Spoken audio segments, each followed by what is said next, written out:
Hi there, I'm Johna Johnson. I'm the CEO of Nemertes Research, and I am bringing you a little bit of the highlights of today's session on software-defined everything.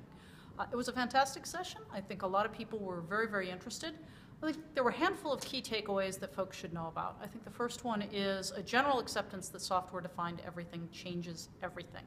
It's about changes in the technology, but that leads to changes in your organization and changes to your people. So what are some of those changes and how should you approach them?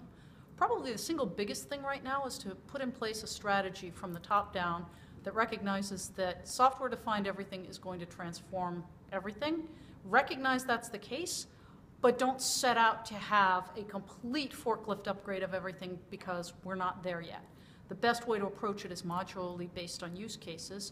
Think in terms of test driving, doing proofs of concept, getting things set up and running, and working with a myriad of vendors while you're doing that. Don't just work with your handful of most strategic vendors, but take a look at a lot of the folks out there.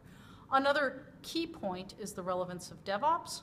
Makes sense to pay attention to DevOps and really try to incorporate some of that thinking into your transformation. Another key point, you want to look at how the skill sets are going to change inside your organization and what people need to do to change themselves and to change their structure and their organizational structure to achieve this software-defined everything.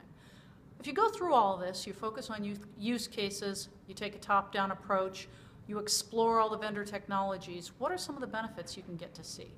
First one is a bottom-line benefit, which is a reduction in cost thanks to the ability to really only pay for what you use. But the much more important benefit is a top-line benefit which comes from the increased agility because you're able to roll out business services faster than you ever were before, more securely, and more cheaply. So you get faster, better, cheaper, all in one. That is actually the promise of software-defined everything.